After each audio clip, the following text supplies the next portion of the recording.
And I've got a great friend of mine who was there that day as well, who worked as the banjo man for the Bluegrass Boys longer than anybody in bluegrass history, and has a very illustrious past in bluegrass music. And presently, he's kind of like me. He's a good banjo player, but he's windy enough to blow up an onion sack.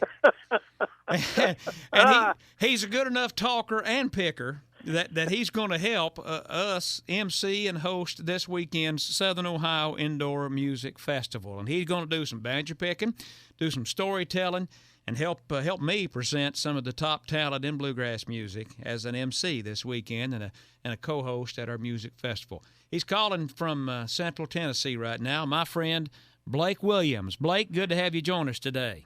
Hello, Joe Mullins. Greetings from Hoot and Holler down here in Sparta, Tennessee. The sun's shining. Yeah, Hoot and Holler. That's where you and Miss Kimberly have been. You've been staring at her calves this spring, ain't you? Yeah, I had to do a little session there in Nashville yesterday, and I come home and I looked out about dark, and I said, Kimberly, one of our calves is walking down the road, so we had to rush out there just to catch back up. And I was out here patching on a little fence this morning before we get ready to leave, and the neighbor called and wanted to know if I remember which way her septic tank line ran. And, you know, when you live in the country, you got to be prepared for anything, Joe. Yeah.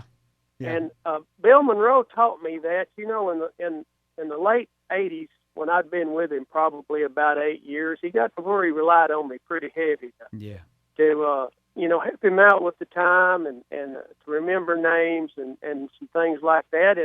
And I never could be ready for whatever he asked. One night he was looking at me, was right in the middle of a tune, and he was really sharing down on that mandolin, and he looked me right square in the eye while the fiddle player was taking a break, and he said, "Can you see my eyebrow?"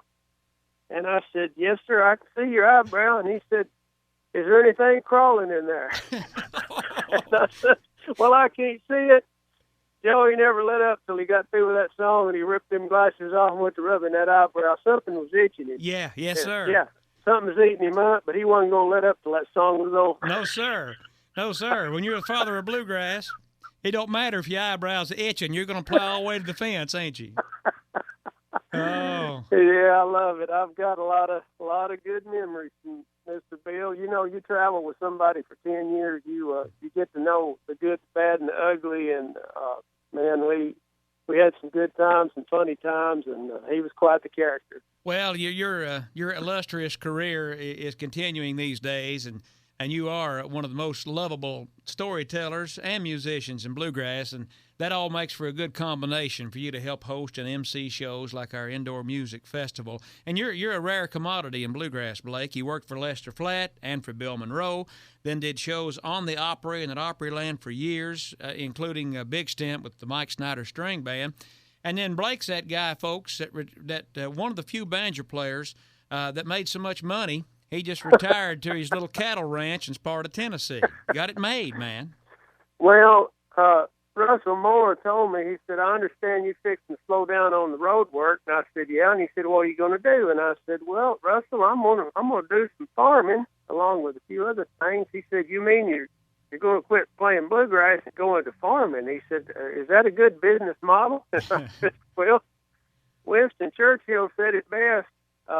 Success is going from one failure to the next without any loss of enthusiasm." There you go.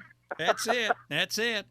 One of my sponsors is the Chrysler dealership here in Xenia, Ohio, and we first got acquainted when I came to town 19 years ago. We were in his office talking about business and life, and he said, "You know how to make $1 million in the radio business?" And I said, "No." He said, "Start with $2 million." That's how you make. Same way in the banjo picking business, ain't it? Yeah, Tater Tate told me one time that Red Rector said if he won the lottery, he'd pay it on his debts as far as it'd go. Yeah, as far as it go. Yeah, well, Glenn Duncan, you know, a great friend of yours and mine, who's one of the top studio musicians and producers in Nashville. Yes. He used the same line that John Duffy and Eddie Adcock did 40 years ago. They said they quit touring in the bluegrass world because they ran out of stuff they could sell to be able to go on tour. and it happens every now and then. But well, David, Emery Gordy, he produced a couple of those records for Bill. Actually, the Southern Flavor album that won a Grammy, Emery Gordy Jr. produced it. And for those of you that don't know, he's married to Patty Loveless, and he did all that great country production work on all of her MCA records. But Emery's a big bluegrass fan, and he said David Grisman called him up one time while he was in California and said, "Hey, let's go out and play some bluegrass." And Emery said, "How much is it going to cost?" Yeah, how much is it going to cost? Oh, goodness. Well, we're going to tell stories and present some of the most loved bluegrass musicians and singers in the country for 2 days this weekend. And let me ask you here. I played My Sweet Blue-Eyed Darling, the cut with Bill and Ricky together on that big MCA Hall of Fame collection. Mm-hmm. And you were the banjo man on about every tune on that session, I do believe. And that's just a few years after we first got acquainted. I remember I was 16 years old the first time I was on property in Bean Blossom, Indiana. I was a senior in high school in the fall of '82. And my dad and Bill enjoyed a rich friendship for years. And Dad helped Bill MC so many of the shows at Bean Blossom and Beaver Dam and Rosine. And he had hired Dad to MC and entertain for the fall show. And it was my first trip to Bean Blossom with Dad. And you were so generous to me. I was just a boy. And that was the beginning of our friendship going back over 30 years. And it was just a year or two later, you were at MCA Studios with Bill and the Bluegrass Boys when he did that Hall of Fame album with bluegrass and country stars. And Bill was Bill all the time. It didn't matter if he was at Bean Blossom or if he was with Johnny Cash and Barbara Mandrell backstage at the Grand Ole Opry. He was really an extraordinary, unique man, wasn't he? Yeah, that was the first album I played on with Bill. And, he had released the instrumental album Master of Bluegrass. Butch Robbins played on it, and Bill was playing some really complicated, intricate stuff that had a lot of minor and major changes and stuff. And so I was still struggling to get a hold of old Ebenezer Scrooge and some of that stuff. But this country project came up, and we went to Burns, Tennessee. Walter Haynes produced it.